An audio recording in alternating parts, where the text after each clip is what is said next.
I didn't plan on speaking to strangers, not after everything that happened.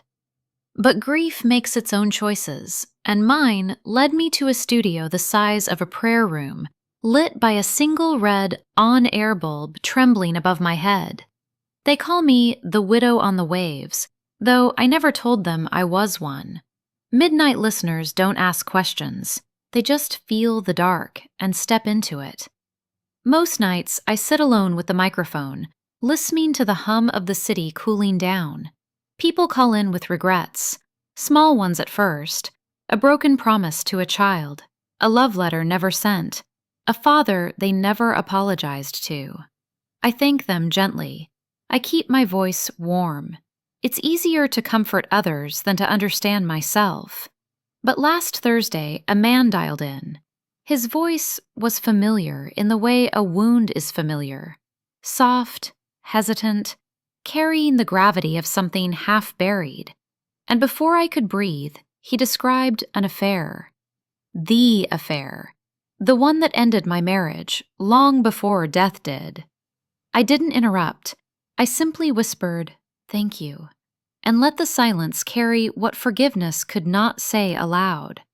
I used to believe voices carried farther at night, that darkness made sound travel differently.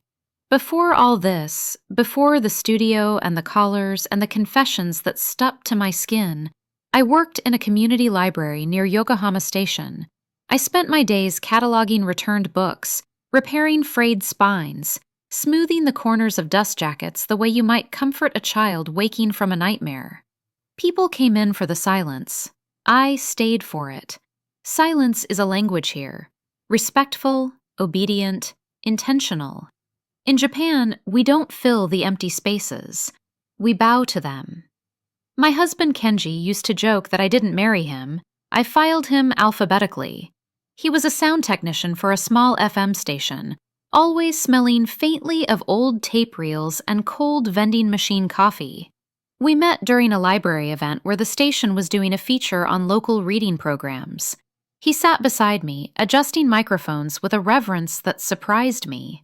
He treated equipment the way shrine priests treat incense burners, precise, ceremonial.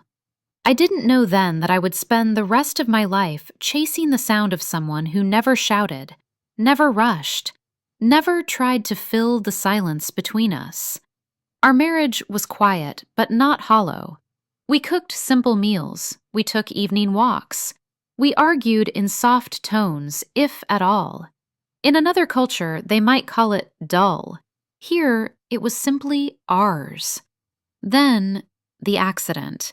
The kind that begins with a phone call you don't answer fast enough and ends with a doctor speaking slowly, as though choosing gentle words could soften the truth. Kenji had been returning from a late shift, a delivery truck, rain. I remember the vending machine outside the hospital more clearly than I remember the doctor's face. I pressed the button for hot tea. It came out cold. Everything after that felt the same. I went back to the library 2 weeks later, pretending grief could be reshelved. But every time someone whispered at the checkout desk, the sound twisted into something else. A memory, a ghost, a question I wasn't ready to answer. I thought about leaving the city. I thought about selling the apartment. What I didn't think about, not consciously, was talking to strangers. But grief is a patient hunter. It waits. It studies your habits. And one afternoon, while clearing out Kenji's studio locker, I found the card pinned to the back wall. FM Yoru, midnight open call, seeking late-night hosts. His handwriting on the corner. Yumi might like this. A joke, probably, or a nudge I wouldn't understand until much later. I didn't audition. I simply showed up. The station manager blinked when I introduced myself. A polite surprise, the kind reserved for relatives visiting unannounced. "What kind of show would you do?" he asked. I opened my mouth, intending to explain I wasn't who he thought I was, that my experience was limited to helping children pronounce long English words at story hour. Instead, I said, "I want people with regrets. I want them to have somewhere to speak. The manager nodded, as though regret was a demographic category he'd been hoping to fill. Late-night radio is simple. Low advertising costs, steady insomniac listeners, a kind of soft backdrop for those craving connection but unwilling to seek it in daylight. He booked me for 3 nights a week, midnight to 2. "Try it for a month," he said. "If no one calls, we'll quietly remove the show." I didn't tell him I preferred it that way. I didn't tell him silence felt safer than attention. The studio was small, a glass box overlooking the empty control room. The chair squeaked. The on-air bulb was cracked at one edge. Kenji used to sit in the control room next door, eating spicy senbei and adjusting sound levels with the slow confidence of someone who understood frequencies better than feelings. My first night, I expected the red bulb to flicker once, then give up. But at 12:07 a.m., the line blinked. A teenage girl whispered that she'd stolen her sister's coat and lost it. At 12:32, a man admitted he hadn't spoken to his daughter in 10 years and didn't know how to start again. At 1:14, a nurse said she lied to a dying woman because she didn't want her last words to be afraid ones. I listened. I thanked them. I didn't give advice, only space. Something about my voice, or the hour, or the anonymity loosened their secrets like knots coming undone. Night by night, they kept calling. People with soft regrets, then heavier ones. People who didn't want redemption, just an audience. I didn't realize I was becoming addicted, not to the stories themselves, but to the feeling that surrounded them, the illusion that, for 2 hours each night, grief wasn't pulling me under. It was giving me something to hold. In daylight, I was the widow who returned to a quiet apartment. At night, I was someone else, a voice suspended in darkness, a witness to strangers' shame, a gentle mirror reflecting everything but myself. I didn't know yet that I was drifting, that listening could become a temptation, that temptation could become escape, and that escape, if followed long enough, always leads back to the truth you've been avoiding. I only knew this. When the caller spoke, the silence inside me shifted, not healed, but stirred. And sometimes that was enough. Before the midnight show became a habit, it was supposed to be temporary, a bridge, the kind people build just to step over once. But grief is not a river you cross. It is a tide that keeps returning. And the studio, with its dim lights and warm, constant hum, began to feel like the only place where the water didn't rise above my chest. At first, I told myself I was helping, that I was giving people something they lacked, a listener who didn't interrupt, didn't judge, didn't expect anything in return. But that was only partly true. The deeper truth sat quietly in the back corner of the studio, like an uninvited guest. I needed the callers as much as they needed me. It began subtly. One night after the show, I found I couldn't sleep. My apartment, once a haven, now felt like a hollow stage set. Every object in place, every surface still, but no one acting in the scene. I lay in bed staring at the ceiling, replaying a caller's voice over and over in my mind. A woman who had confessed she loved someone she shouldn't, and that every night she hoped the feeling would simply dissolve in her sleep. It didn't, she said, and somehow neither did mine, though mine wasn't love. It was something else, something I couldn't yet name. The next night, when the phone lines blinked again, a pulse of something warm moved through me. Anticipation. Hunger, even. Not for their secrets, but for the moment right before they spoke. That trembling pause when they inhaled, deciding how much of themselves they were willing to give to a stranger. I started to crave that pause. It made me feel less alone. Most people think temptation comes from desire, but mine came from fear. Fear of going home to silence. Fear of remembering my husband's absence. Fear that, without these callers, my world would shrink to the size of my own sorrow. I stayed longer after each show. I replayed recordings of the calls even though I never saved them intentionally. I found myself leaning into the microphone, as though proximity could fill some invisible void. The glass between me and the control room reflected my face in pale outlines. A widow, yes, but also something else now. A keeper of secrets. Japan teaches you to be still, to swallow feelings before they spill into inconvenience, to protect others from your grief through restraint, not expression. I had lived my entire life by that rule. But regrets had no manners. They didn't bow. They didn't wait their turn. They came raw and unfiltered through the phone line, offering me a permission I didn't know I'd been starving for. And slowly, I began leaning into them. One night, a man in his 40s called, voice unsteady. "I lied to my wife," he said. "She died thinking something untrue, and I can't undo it." My fingers tightened around the pen I wasn't writing with.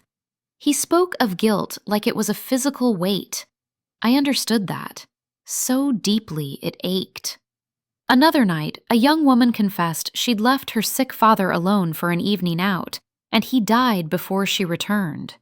She cried, and I felt my own throat swell in answer. I began to recognize patterns in the voices. Loneliness disguised as anger, shame disguised as laughter, sorrow disguised as casual storytelling. And the more I recognized, the more I felt tethered to them. It was easier to dissect strangers' pain than confront the quiet, steady throb of my own. One week, the calls grew heavier. Regrets that brushed up against violence, betrayal, self-destruction. At first, I hesitated to air them. The station had guidelines about content. But the callers weren't chasing spectacle. They were chasing relief. And I was chasing them. One evening, a soft-spoken man whispered, "I don't know who I am anymore." The sentence hit me like cold water, because neither did I. After the show, I walked home through streets washed in neon and drizzle. I passed late-night ramen shops, vending machines glowing like small lighthouses, convenience stores with tired clerks restocking shelves. The world was quiet, but the show buzzed in my mind like electricity. Every regret I heard felt strangely intimate, more intimate at times than my marriage had been in its final years. Not because Kenji and I lacked love, but because we both lived within boundaries, polite silences, cultural expectations about emotional distance. But callers didn't know me. That anonymity freed them, and freed something in me. I realized I was no longer listening just to help them. I was listening because their honesty made the world feel real again. Made me feel real again. Grief had blurred the edges of everything, but their confessions sharpened them. 2 months into the show, the manager approached me after a broadcast. "You're getting more listeners," he said. "People like your warmth." Warmth? I almost laughed. If warmth was what they heard, then the microphone was more merciful than truth. But his comment lodged inside me. I felt something shift. A thrill, maybe, or pride, or simply the recognition that people were beginning to depend on me. It was dangerous, and I knew it, but I didn't step back. Instead, I leaned further in. I began anticipating the heavier calls, the confessions that would cling to me. I wanted the rush of their vulnerability. I wanted the strange closeness of midnight admissions. And beneath all that, buried so deeply I barely noticed it, was a hunger for escape. Escape from being the woman who had been left behind, not just by death, but by secrets she didn't yet know existed. One night, after a particularly intense call, a married man admitting he lived a double life, I found myself speaking into the microphone after he hung up. Sometimes, I said softly. We confess to strangers what we could never confess to the people we love. My hand trembled when I realized I'd spoken my own truth without meaning to, because I hadn't confessed anything to anyone. Not about Kenji, not about the unease that lived in our last year together, not about the subtle changes I'd ignored. Listeners wrote emails saying my words comforted them, but I felt a cold knot of recognition instead. Temptation wasn't about lust or power or wealth. For me, it was this: escaping into others' regrets so I wouldn't have to face the possibility that my husband, my quiet, gentle husband, had secrets too. I pushed the thought away. Hard. But once planted, truth grows even in the darkest corners. The colors grew bolder, or maybe I encouraged it, not with words, but with pauses, with the way I breathed into the microphone, with the softness that signaled safety. People confess more when you let silence linger. I learned to guide them, gently, without manipulation, but not without intention. I wanted to hear the parts of themselves they never showed the world. And the more confessions I collected, the more I felt myself sinking into a strange, dual existence. By day, I was the widow who smiled compliantly at neighbors, who bought groceries, who nodded politely when people said, "Stay strong." By night, I was something else entirely, a vessel for hidden stories, a quiet addict of other people's regret. Each call gave me a brief, intoxicating sense of purpose. It masked the hollow echo inside me. I didn't know yet that the hollow was not emptiness. It was the shape of something I had refused to confront. Soon enough, that refusal would unravel everything, and it would begin with a voice I hadn't heard in nearly a year, a voice I should never have recognized. But that comes later. For now, this is where temptation took root, in the soft hum of radio static, in the fragile honesty of strangers, in the need to feel something, anything, other than grief. You can get used to almost anything, even to other people's sins. 3 months into the show, my body adjusted to the hours. My soul did not, but I stopped listening to that part. I drank more coffee than water, napped in brief, shallow fragments. My days shrank to a hallway. Apartment, train, station, studio, train, apartment. Everything else began to disappear.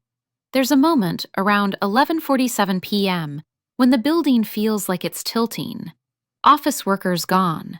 Cleaning staff finished. Just the vending machines humming in the hallway, dispensing sugar and caffeine to ghosts. That was when my pulse steadied. My hands stopped shaking. My grief went quiet. Like even it understood.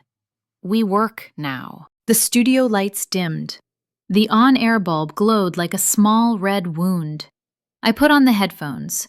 The world narrowed to microphone, control board, blinking phone lines. "Good evening," I said, voice low, warm. "This is Yumi. If you're carrying something you've never told anyone, tonight, I'm listening." Lines lit up, one after another, not slowly anymore, not shy. They came in waves. A woman who cheated on her taxes for 10 years. A son who forged his father's signature to drop out of university. A teacher who ignored a bullying complaint and watched it snowball into something worse. I felt them like electricity through the wire. A sting, a little burn, then a rush. I told myself it was empathy. It wasn't. It was adrenaline. One night, in the middle of a call about a minor workplace mistake, my attention drifted. I found myself scanning the waiting lines instead. Line 2, line 4, line 5. Someone was always there. sitting in the dark with their finger on redial. I wanted the harder stories, the ones that made my heart slam against my ribs. "Thank you for calling," I told the nervous office worker. "You did your best with what you knew then. It's okay to forgive that version of yourself." He sighed, relieved. I was not. I cut to a music track, a slow piano piece Kenji used to like. As it played, I did something I hadn't done before. I checked the call queue, screened the notes the producer jotted from the pre-call. Just a few words, hints. Regret about brother, lied to partner, accident at work, infidelity. My finger hovered over the line tagged infidelity, marriage. I felt my breath change. I pressed it. "Good evening," I said. "You're on the air." The caller hesitated, then exhaled, shakily. "I don't know why I called," he said. I heard someone mention regret last week and thought, maybe it's time." He talked about a relationship that started as comfort and turned into something else. The details were vague. Nothing matched my life. Nothing pointed at me. When he hung up, my hands were trembling, not from recognition, from the realization that I had chosen his call not because he needed me most, but because his regret felt sharpest. I liked the sharpness. Days blurred. The library began to feel like an old photograph of myself. I quit without ceremony, telling my supervisor the night job was too demanding. She touched my arm. "Are you sure this is healthy for you, Yumi-san?" I smiled. "I'm just listening, that's all." But listening had become something else. I wasn't a passive recipient anymore. I was curating pain. I started shaping the show around it. The opening lines grew bolder, the invitations more direct. "If you've done something you wish you could take back," I'd say, "something that stains your memory when you try to sleep, I'll be here until 2 a.m. Stains. I chose that word on purpose. Listeners noticed. Emails came in. Some thanked me. Some accused the show of glorifying regret, turning suffering into late-night entertainment. I read every criticism twice, then sat down at the microphone and told myself, I'm not exploiting them. They call because they want to. But wanting to confess and being exposed are not the same thing. I knew that. I ignored it anyway. Addiction doesn't always look like a bottle. Sometimes it looks like a chair. The studio chair molded to my shape. The headphones left faint crescents on my hair. My back began to ache, a deep, grinding pain between the shoulder blades. I pushed through it, swallowed over-the-counter pills, drank canned coffee from the vending machine outside the restroom. Eating became optional. But the show? Never. I stopped answering messages from friends, stopped visiting Kenji's grave. When my mother called from our hometown, her voice cautious, I let it ring out. Called her back 3 days later, said I'd been busy with work. What kind of work is it, really? She asked. You never say.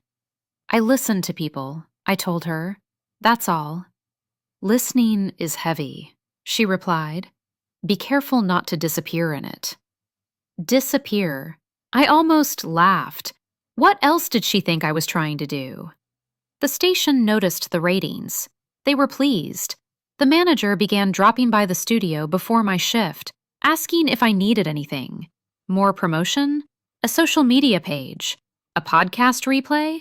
I shook my head. The idea of callers realizing they weren't speaking into a void, but into recorded, shareable content made my stomach twist. The intimacy came from anonymity and impermanence, from the illusion that the words vanished once spoken. Of course, that wasn't entirely true. Words don't vanish. They settle somewhere, in memory, in guilt, in the air, in me. Still, to him, it was a product. To me, It had become oxygen. "Just keep doing whatever you're doing," he said, cheerful. "The late night numbers are the best they've been in years." Best. The word should have made me proud. Instead, it made me feel like someone had taken my quiet grief and sold tickets to it. Yet I didn't stop. Not Ben. Not when I still needed the show more than it needed me. One night, just before midnight, the producer buzzed into my headphones.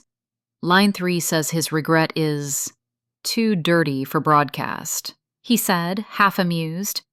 "Up to you if you want to take it or tell him to see a therapist." I stared at the blinking number. 3. Patient. Insistent. Old Yumi, library Yumi, wife Yumi, might have let it go. Might have protected listeners, herself, the fragile tone of the show. New Yumi was curious. I picked up. "Good evening," I said. "This is Yumi." He laughed, short and bitter. "You're not going to want my story." "Let me be the judge of that," I replied. "You called for a reason." He talked, I listened. It wasn't violence, it wasn't a crime, but it was raw. An affair conducted while his wife attended to their newborn. A series of lies layered so thick he no longer recognized his own reflection. "I sometimes wish she'd find out," he whispered, "so I don't have to keep pretending." My chest constricted. The specifics didn't match my life, but the outline did. A marriage, a double existence, someone living beside a partner who didn't know the whole story. "Why are you telling me this?" I asked. "Because," he said, "you sound like someone who knows how to keep quiet." The words landed like a slap I didn't flinch from. He was right. I did know. I'd been keeping quiet my whole life. We spoke for nearly 15 minutes, longer than I was supposed to allow. I guided him gently toward confronting his choices, not with blame, but with accountability. When he hung up, the producer buzzed again. "Careful," he said. "That was close to the line for broadcast standards." He meant content. I heard something else. "You enjoyed that too much." And I had. The intensity, the honesty, the edge. It frightened me, how alive I felt. Indulgence didn't turn me into someone wild. I didn't start drinking, didn't stumble home at dawn smelling of cheap bars and strangers' perfume. My decay was quieter, more culturally acceptable. I became more polite, not less, more composed, more measured on air. Inside, though, I was eroding. Every night I absorbed more confessions than my body could hold. I felt heavy with them, yet empty at the same time. Sometimes after the show, I went into the restroom and stared at myself in the mirror under brutal fluorescent light. "Who are you?" I whispered. The woman looking back had tired eyes and a mouth that knew how to shape comfort on command. She did not know how to grieve. There is a point where listening shifts into feeding. I crossed it the night I realized I was disappointed when calls were mild. A woman phoned in to say she regretted not studying harder in high school. I coached her through self-forgiveness. The conversation was kind, gentle, wholesome. When it ended, I felt nothing. Then guilt for feeling nothing. Then hunger for the next call. I checked the notes on the screen. My eyes skimmed past missed promotion, past yelled-at child, settled on a simple line. Regret about something that broke a marriage. Line 4. Waiting. My heart kicked. I clicked it. "Good evening," I said, voice softer than usual. "What would you like to share?" Silence. A breath. A low male voice, strained. "I did something a long time ago," he said. "Sometimes I tell myself it's over, that it doesn't matter anymore. But every time I pass a certain train station, I feel sick. Something about the way he said train station made my fingers tighten. But he didn't mention names, didn't mention places. He kept it vague. He spoke in outlines and shadows. I stayed professional, asked careful questions, never pushed hard enough to reveal identifying details. Still, when he hung up, my palms were damp. It felt familiar, that pattern of speech. Not as a voice I knew, but as a type of man I knew existed. The one who wrapped his regret in soft language so it would hurt less when it rubbed against his conscience. I began to wonder, not for the first time, what I didn't know about Kenji's life beyond our small apartment and his neat lunchboxes. The thought made me nauseous, so I reached for the next call. Always the next call. The night before the collapse, the city was soaked in rain. I arrived at the station with my umbrella dripping and my shoes squeaking on the floor. The security guard nodded at me. Busy nights for you when it rains, huh? People don't like to be alone with their thoughts in this weather. I smiled thin. Good for ratings, I suppose. Good for my addiction, I meant. Inside the studio, the glass felt colder than usual. The on-air bulb flickered once before steadying, like it was considering a blackout. I put on my headphones, adjusted the mic. Good evening, I began. This is Yumi with Midnight Regret. If you're carrying something heavy tonight, you can leave it here. You don't need to tell me your name. Just your truth. Lines lit up. 4 at once, then 6. I took them one by one. A man who abandoned his dog when he moved apartments. A woman who married a man she didn't love because her parents insisted. A salaryman who falsified hours to seem more dedicated. I guided them through their confessions, my voice calm, my heart restless. The clock moved toward 1:30 a.m. The city outside seemed to press against the studio glass, dense with wet neon and unsaid things. Then it happened. Line 3 began to blink. Slow. Persistent.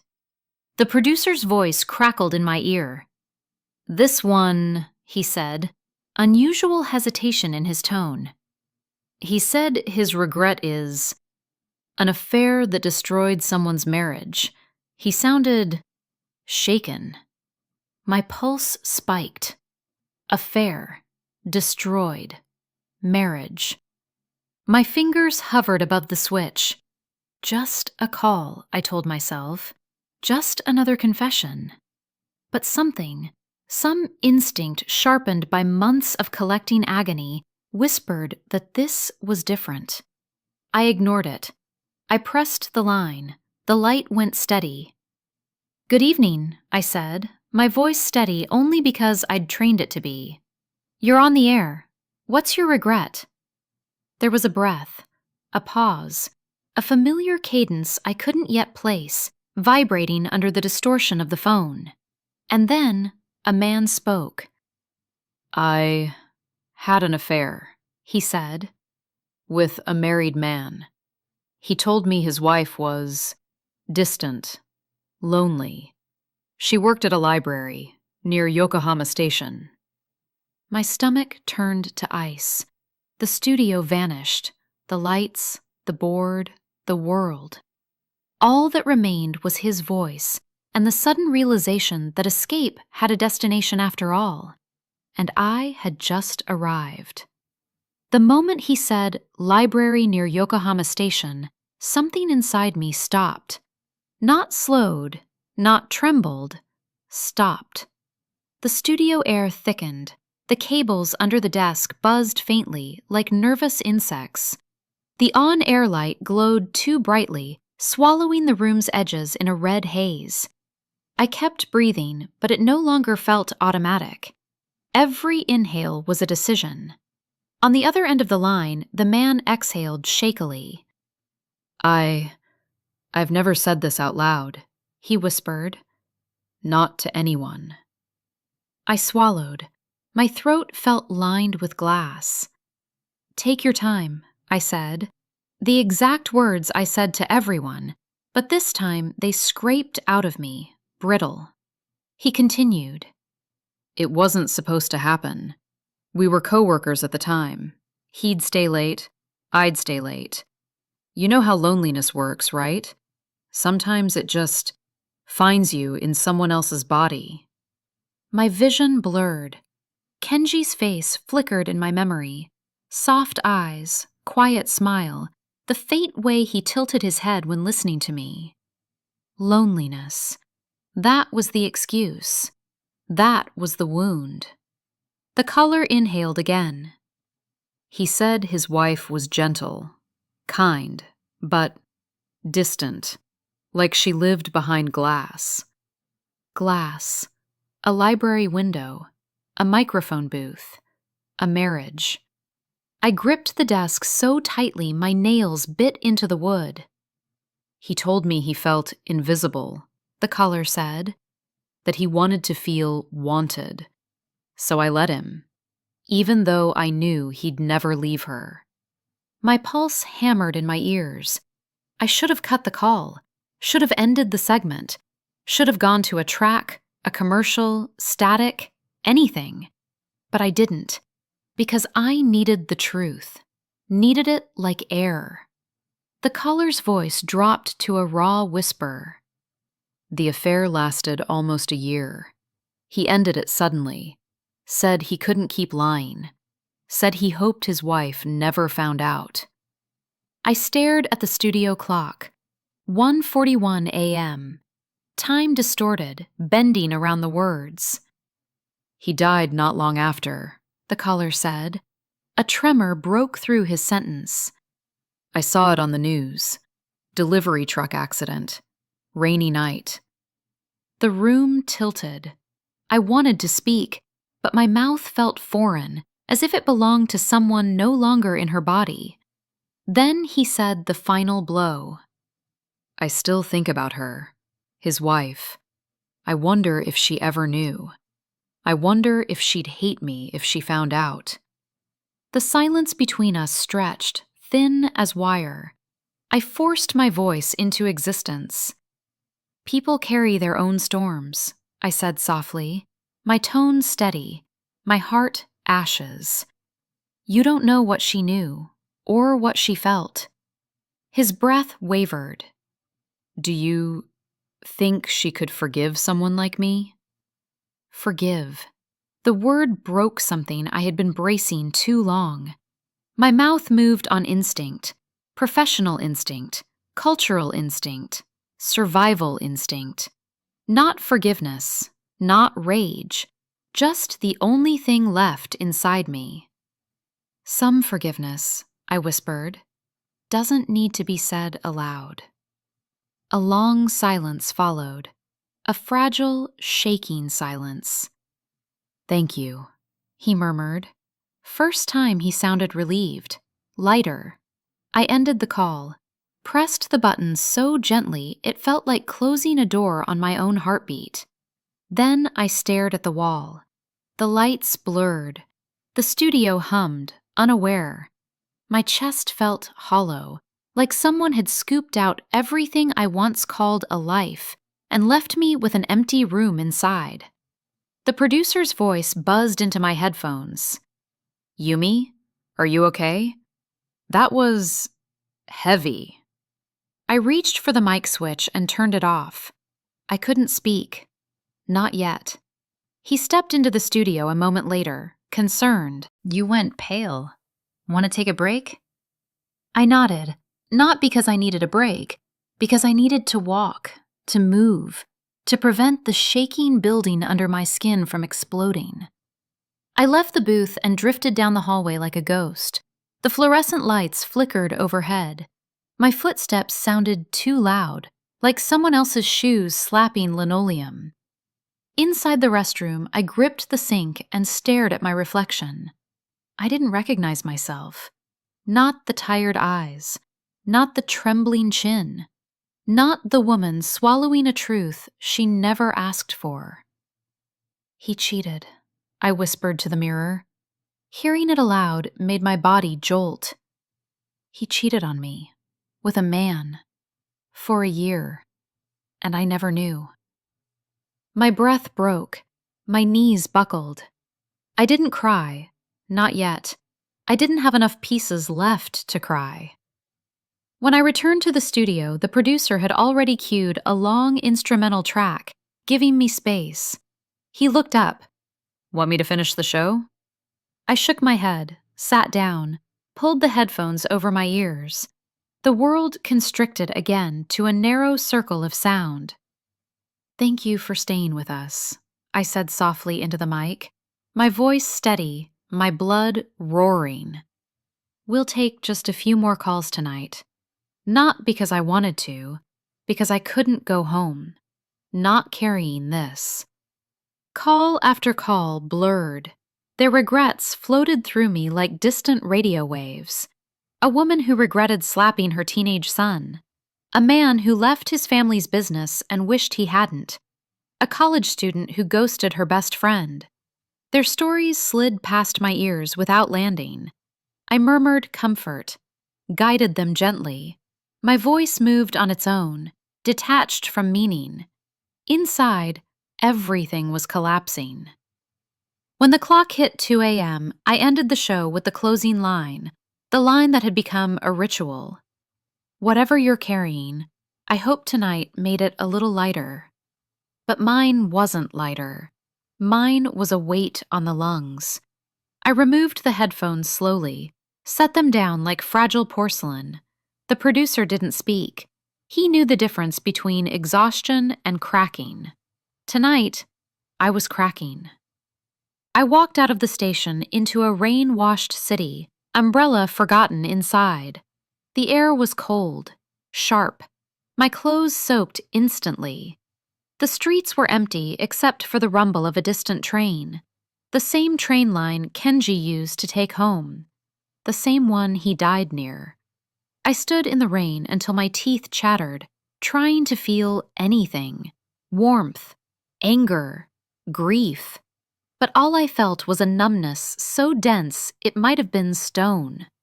A taxi slowed beside me. The driver rolled down the window, concerned. "Miss, you need a ride? You'll get sick." Sick. I almost laughed. I was already sick, just not in any way medicine could reach.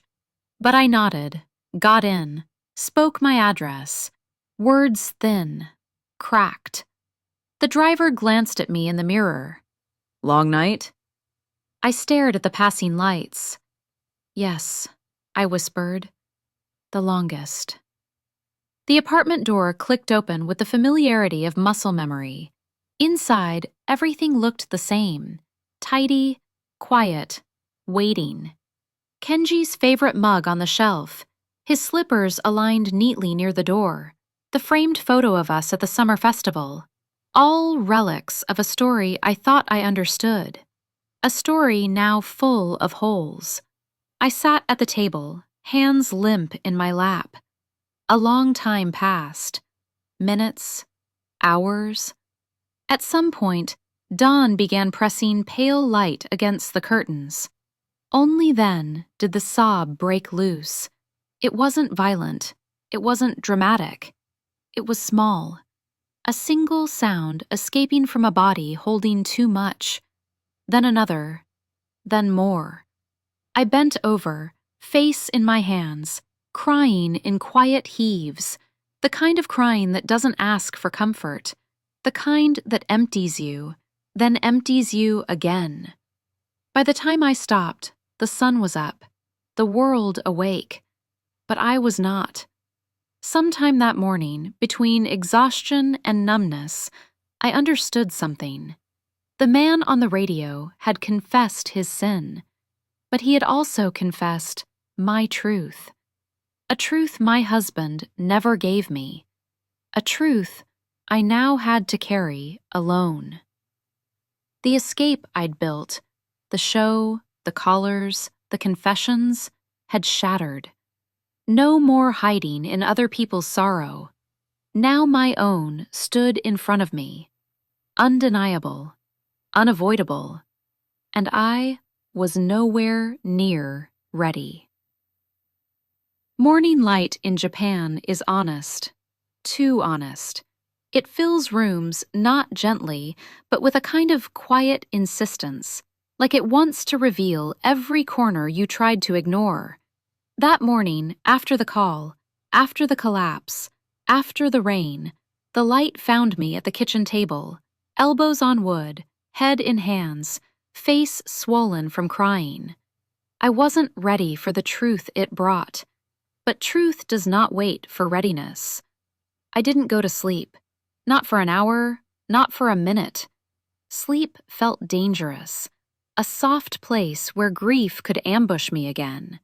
So I stayed awake with the stubbornness of someone clinging to the last scrap of control. The kettle whistled. I didn't remember turning it on. I poured the water, hands trembling, and stared at the steam rising from my cup like it was a language I had once spoken but forgotten. Kenji had cheated. With a man. For a year. While coming home to me, eating my cooking, kissing my cheek before bed. Part of me wanted to scream. Another part wanted to curl into the smallest version of myself and vanish. But mostly, I felt hollow. A soft, echoing hollow, like the inside of a bell after the strike has faded. When you love someone who keeps secrets, you don't notice the silence at first. Kenji was gentle, quiet, soft-spoken, the kind of man whose calmness you mistake for transparency.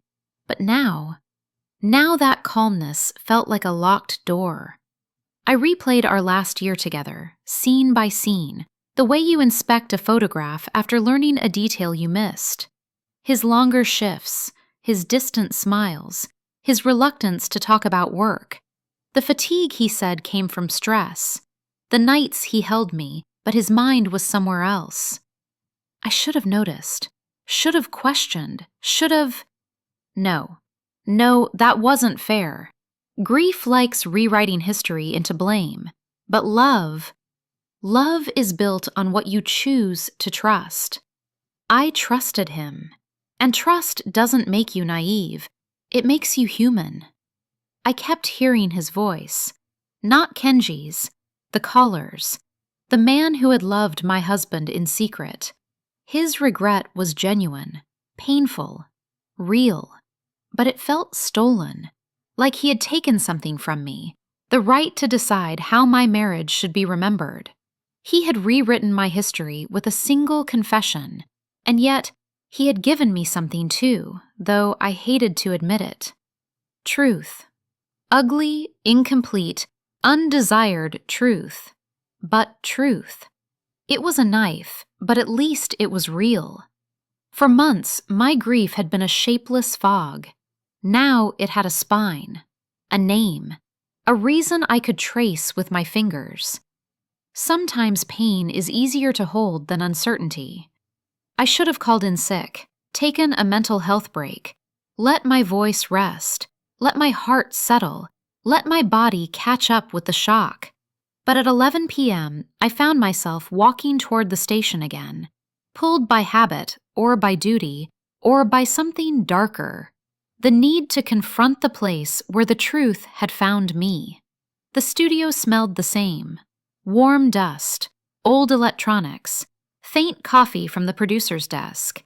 But something inside me had shifted. The room felt smaller, the glass thicker, the air heavier. The producer glanced at me, studying my face. "You're early," he said cautiously. I needed to be. He hesitated. "About last night, that call." I don't want to talk about it. He nodded quickly, a respectful bow in conversation. We moved on, pretended, the way people do when they feel the gravity of something but can't name it. When the on-air light flickered to life, I inhaled slowly. My voice came out steady but softer, like a wound covered with silk. "Good evening," I began. Tonight I'd like to try something different." The producer shot me a look. I ignored it. Usually you call to confess your regrets, but regret isn't only a burden. Sometimes It's a doorway. The phone lines lit up instantly. People needed doorways. People always need doorways. But I didn't take the calls. Not yet. Before I listen to you, I said quietly, I need to say something. Not a confession, more like an admission. My heartbeat thundered, my hands trembled, but my voice stayed soft. Someone once told me that truth only hurts when it's incomplete, when it's revealed all at once, without preparation, without kindness. The studio was silent, the producer frozen, the city outside holding its breath. I learned something recently, I continued, something I wasn't ready for, something that changed the shape of my grief. I didn't name Kenji, didn't mention the affair, didn't turn my private pain into spectacle. This wasn't about revenge, or confession, or drama. It was about acceptance. In Japan, I said, we often apologize without words. We bow. We lower our eyes. We let silence carry what we can't. My throat tightened, but I kept going. And sometimes, the forgiveness we give others isn't as important as the forgiveness we learn to give ourselves. A pause, a breath, for believing someone was perfect, for pretending we were, for holding love like a glass vase instead of something that can bend. I exhaled slowly. I'm not perfect. I'm not unbroken, but I'm here. Then I pressed the first blinking line. Thank you for waiting, I whispered. What would you like to share tonight? The caller spoke, a middle-aged woman grieving the loss of her sister. Nothing to do with betrayal, nothing that cut too close, but something in her tone, the fragility, the strength, the way grief softened her voice, mirrored my own reflection. I keep replaying everything, she said, trying to figure out what I missed, what I could have done, but I don't know how to stop. I swallowed the ache in my throat. Maybe you don't have to stop, I told her. Maybe you just have to decide when to put the memory down and when to pick it back up. She breathed out, a soft, grateful exhale. You make it sound possible, she said. It is, I whispered, though I didn't fully believe it yet. But sometimes people need to hear the bridge before they can build it. When the call ended, I felt a shift inside, tiny, nearly invisible, like a hairline crack letting in the smallest ray of light. Not healing, not yet, but something like direction. When the show ended at 2, I removed my headphones slowly, carefully, like they were fragile. The producer approached, hesitant. You sounded different tonight. I am, I replied. Silence again, respectful, Japanese. He bowed his head, not deeply, but with sincerity, the kind you reserve for someone stepping through something unseen. Whatever you're going through, He said softly. You don't have to go through it alone. I thanked him, meant it. Then I walked home through the quiet streets. The rain had stopped. The sky was clear. The city lights reflected off puddles like scattered constellations. I felt tired, but not lost. For the first time since the call, my steps had weight again. Direction. Not certainty, just direction. When I reached my apartment, I paused at the doorway, looked inside, looked at the familiar space where my marriage had lived and died, and gently, almost imperceptibly, I breathed in. Kenji had lived a life I didn't fully know. He had loved in ways I didn't understand. He had carried secrets I never asked about. But grief is not only the pain of losing someone, it is the pain of losing the version of them you held on to. I walked in, turned on a lamp, stood quietly, and for the first time, I whispered, not to him, not to the caller, not to the past, but to myself, you deserved honesty, even if it came too late. It didn't fix anything, but it softened something, and softening is the first step to healing. In the weeks after the call, life didn't transform suddenly. There was no cinematic breakthrough, no dramatic confrontation, no letter hidden in a drawer explaining everything. Real healing never looks like revelation. It looks like repetition. Small moments, soft shifts, quiet choices that accumulate like dew on morning grass.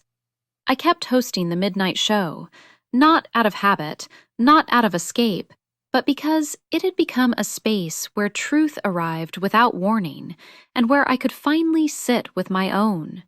At first, I expected callers to sense the change in me, expected them to notice the subtle tremor that lived under my voice. But they didn't.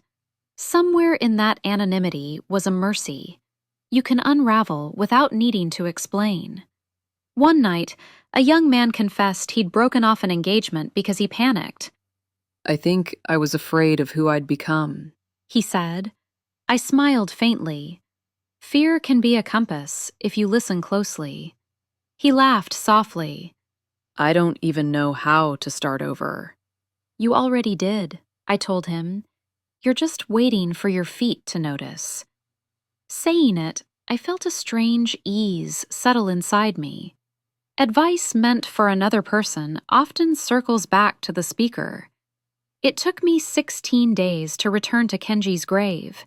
16 days of hesitation, of walking past the train station with a pinch in my chest, of lighting incense at home because I couldn't bear the thought of bowing to a stone while holding a truth he never gave me.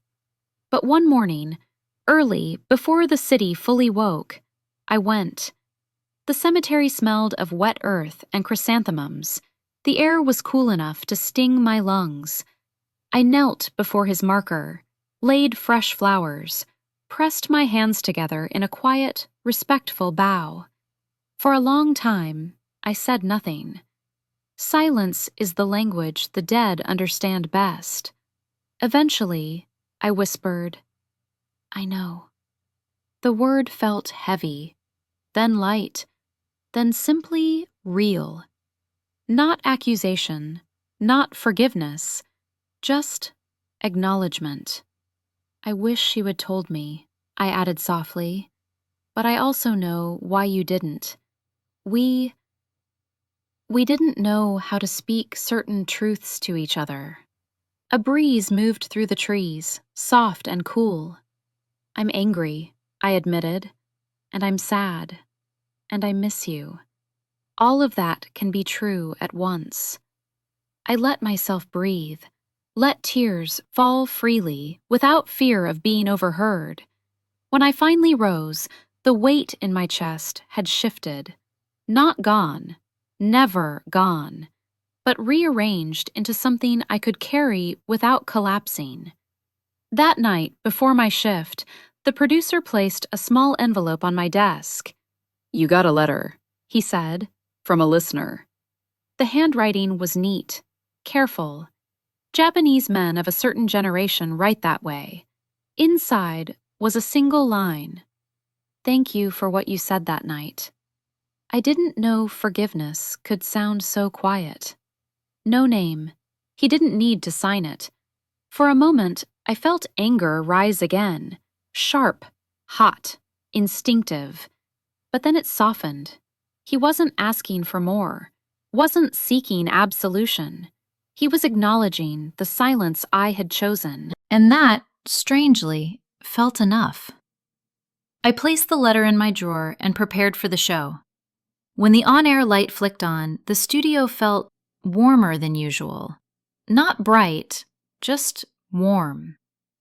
Good evening, I said. Tonight, I want to talk about what remains after regret. The phone lines blinked slowly, respectfully, as though they sensed the tone. We often believe regret is a weight, I continued, but sometimes it's a mirror. It shows us who we were, who we couldn't be, and who we might become. A pause, a breath. "You're not defined by the worst thing you've done," I said gently, "or by the truth you learned too late. You're defined by what you choose next." Near the end of the show, a soft voice came on, a woman in her 60s. "I lost my husband 5 years ago," she said. "I thought grief would fade, but it changes shape instead." "Yes," I whispered, "it does."